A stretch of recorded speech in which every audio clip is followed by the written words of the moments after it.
Selain project budget yang bentuk atau formatnya adalah sebuah angka nominal dalam term moneter, misalnya 400 juta, maka deliverable yang kedua adalah kurva S.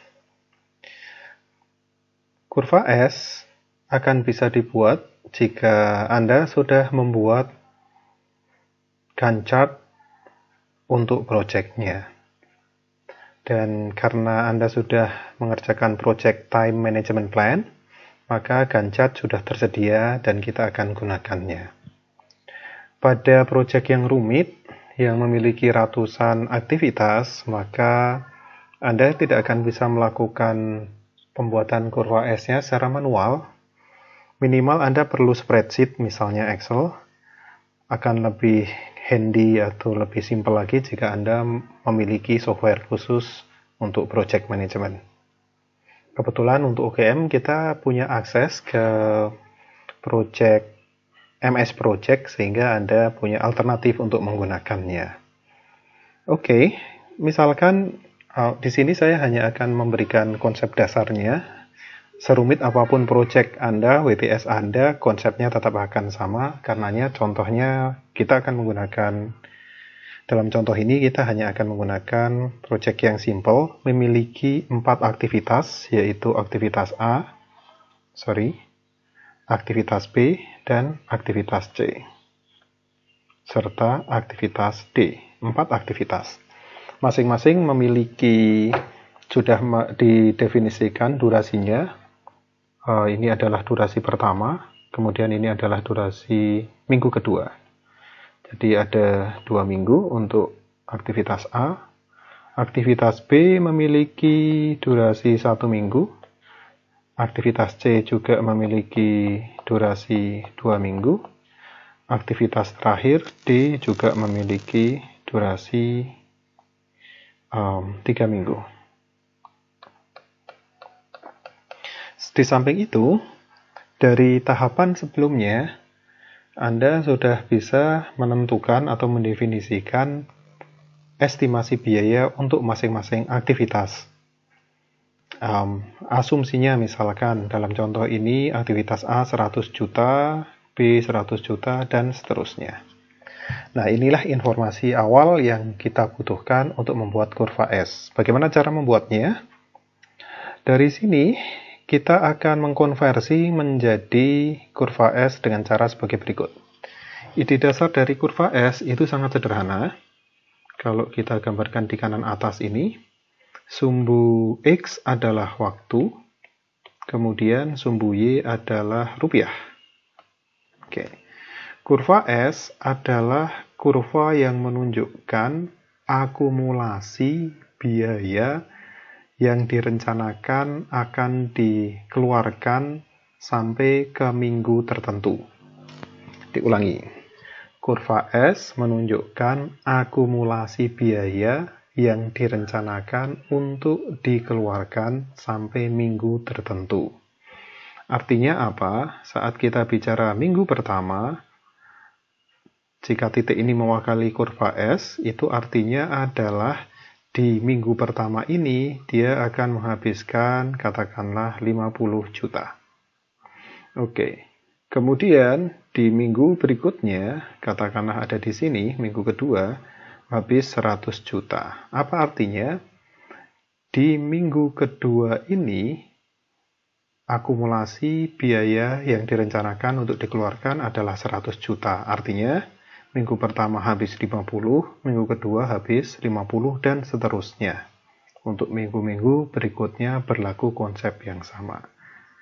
Nah, dari konsep yang seperti itu, akhirnya kita akan bisa menghitung untuk contoh yang ada di sini.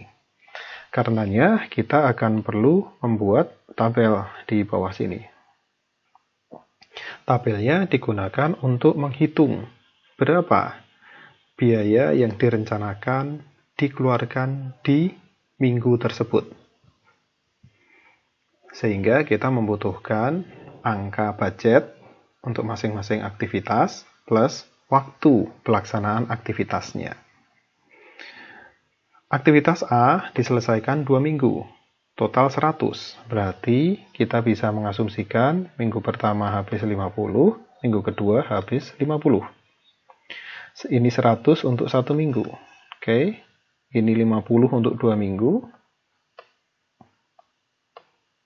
Dan kemudian 150 untuk 3 minggu. Nah, untuk masing-masing kita sudah punya. Dari sana kita tinggal menghitung untuk setiap minggu total aktivitas itu, total biayanya akan habis berapa.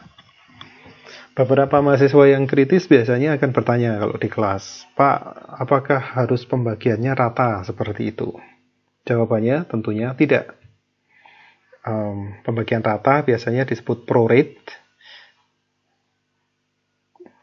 Itu yang paling sederhana, tetapi kita tidak diharuskan menggunakan metode pembagian rata untuk menyebarkan biaya setiap minggu atau setiap bulan. Kita akan disarankan untuk melihat kondisi real. Sebagai contoh, kalau A ini adalah pembuatan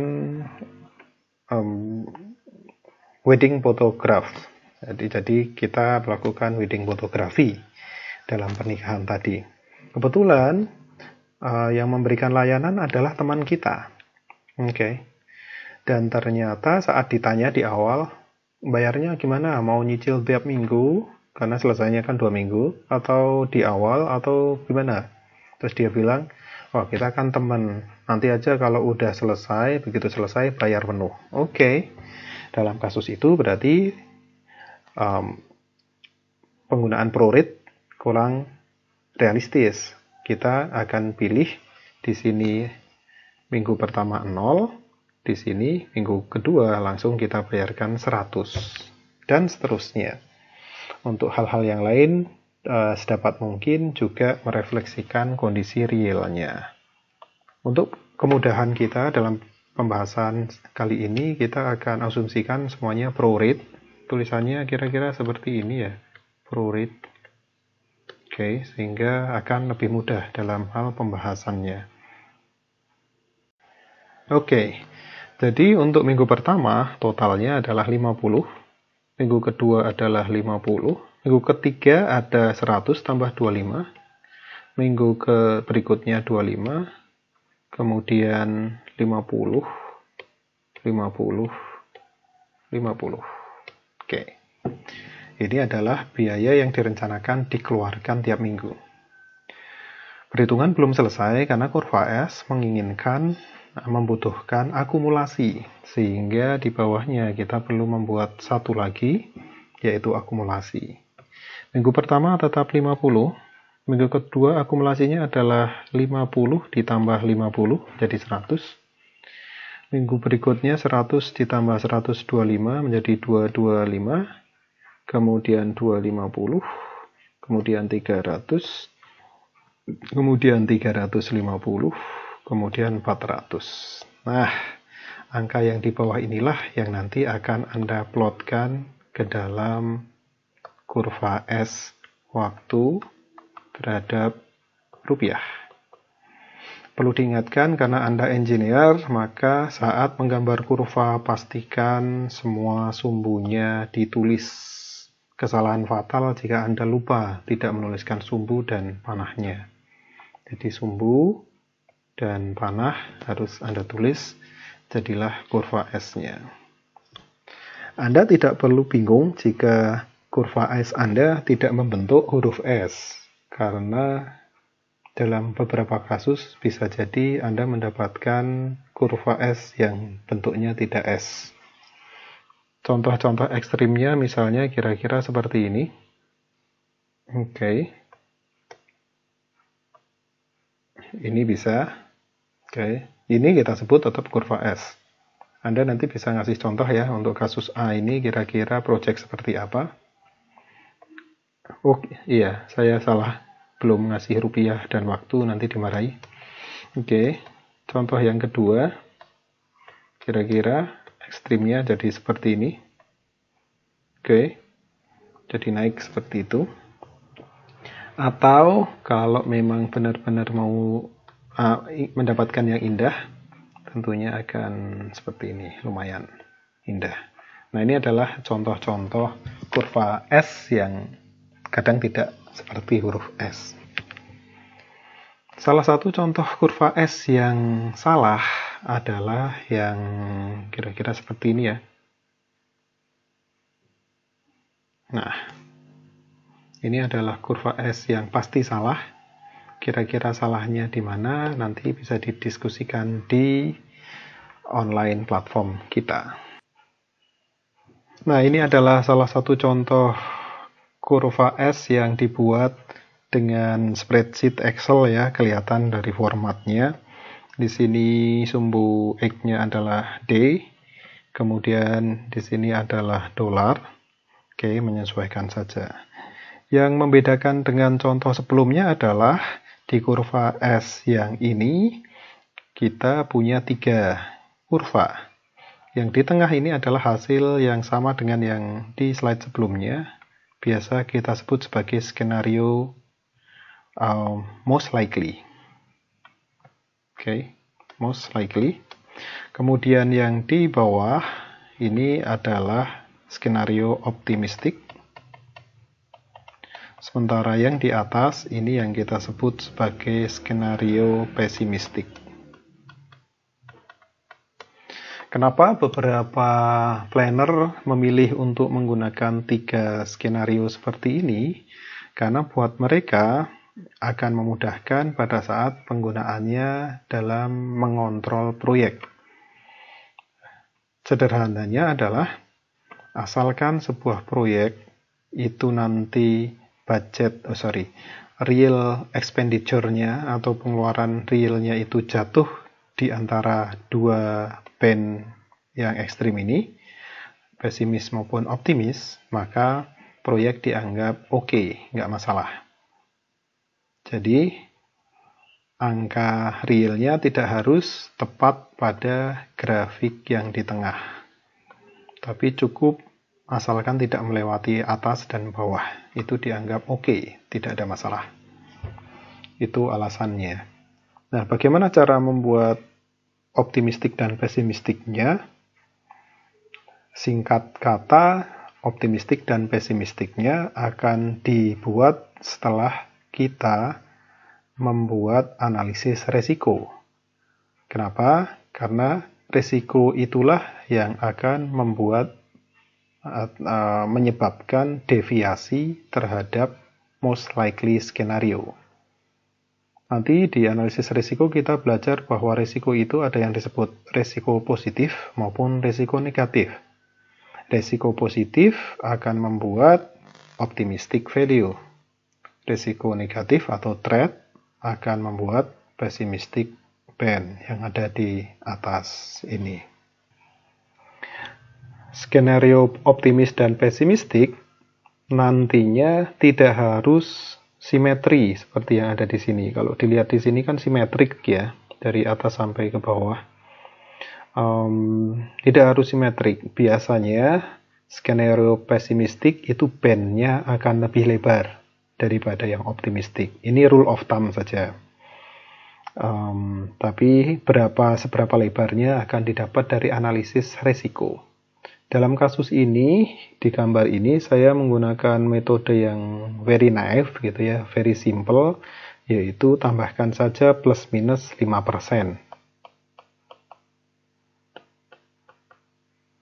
dari most likely skenario, sehingga Anda akan mendapatkan pita yang simetris seperti ini. Sekali lagi, untuk keperluan real, ini tidak disarankan karena overly simplistic. Jadi terlalu menyederhanakan masalah. Yang lebih tepat, kalau Anda memang memilih menggunakan 3 skenario, maka skenario optimis dan pesimis harus di-develop berbasis analisis resikonya. Baiklah. Jadi sampai titik ini kita sudah belajar 3 tahapan ya guys, yaitu resource planning, cost estimation, dan cost budgeting. Semuanya adalah tahapan yang ada di stage plan. Setelah Anda mendapatkan atau melaksanakan 3 tahapan ini, maka kita anggap planning kita terkait cost sudah selesai dan kita akan menunggu proyek benar-benar dieksekusi dan kita akan melaksanakan cost control. Di sesi berikutnya kita akan belajar bagaimana cost control itu dilaksanakan dengan menggunakan bantuan kurva S yang sudah di-develop sebelumnya.